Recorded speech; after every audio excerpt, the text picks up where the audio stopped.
And boys and girls, as we hear this gospel today, it leads us to the fact that we're going to have to talk about in this homily what are probably the two most difficult things that we ever have to say in this life, or at least the two things that we find it most difficult to say. In reality, they're not very hard to say at all, but for some reason, as human beings, we just do not like saying these two things. And here they are. You ready? The first thing that is very often very hard for us to say is, I am sorry. And the second thing, I forgive you. Now you would think that given the fact that we are not perfect, given the fact that we mess up all the time, that we do things that we probably shouldn't do, and that we're all the same in that regard, that we would get very used to saying those things. Saying I'm sorry, especially when we really mean it, should not be that hard.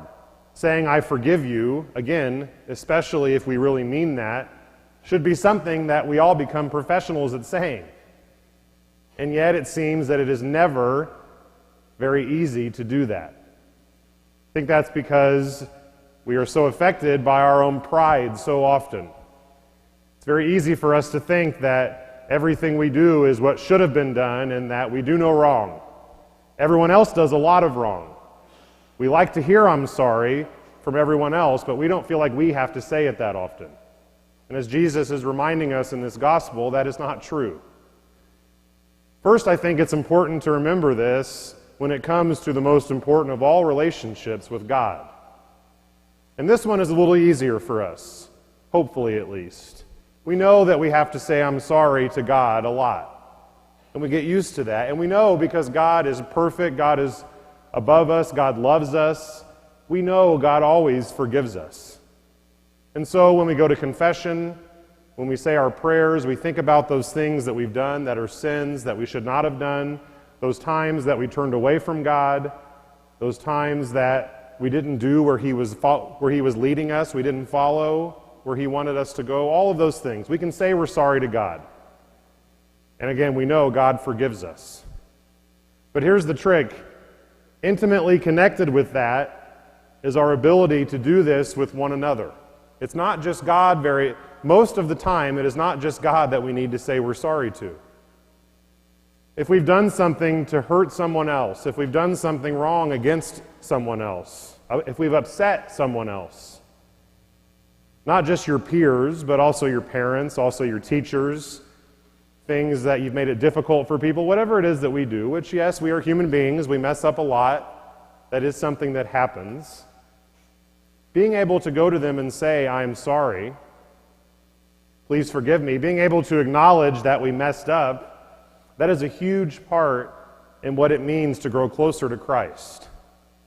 We know God will forgive us, but it's important as well that we try and seek forgiveness from one another, so that we can continue to grow in our relationships with each other just as we continue to grow in our relationships with God. Even at times when whatever it was that we did was wrong to each other, we might not even have done it on purpose. Or maybe at the time we didn't even realize that it caused someone else pain or it hurt someone else's feelings. Saying I'm sorry is such a huge part of that. And now here's the other side of that. If you're the one who someone says they're sorry to, if someone has hurt you, if someone has done something that you didn't like, if someone has done something that maybe was really, really, really hard for you to take, that really makes you angry, that really makes you not want to be around that person, not like that person anymore.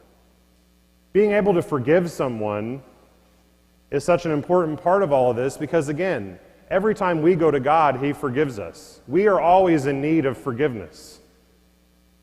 And again, in this gospel, Jesus is showing us if you expect mercy, if you want this mercy from God, which He will give you, how much more so should you give that mercy to other people?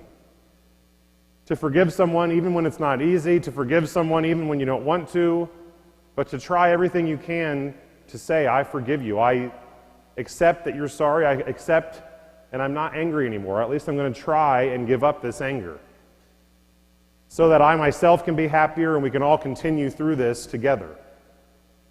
And now, if you're ready for it, this is the most difficult part of all.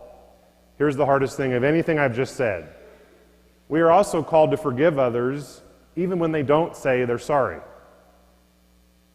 Even when people have done things to us that are terrible, even when people have done things to us that have hurt us so deeply, if we hold on to that, if we refuse to offer forgiveness in our heart, if we refuse to let go of that, who does that end up hurting but us? Holding on to those grudges is not something which brings any good in the situation. It never helps us, it weighs us down, and it keeps us held back.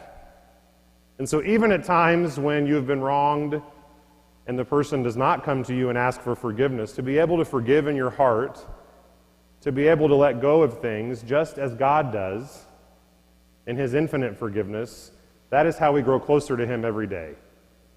And so, as I said, this is not an easy thing for us to take as human beings, and yet it is something that the more we grow in it, the more that we become good at this, I promise you, the happier and the easier life becomes.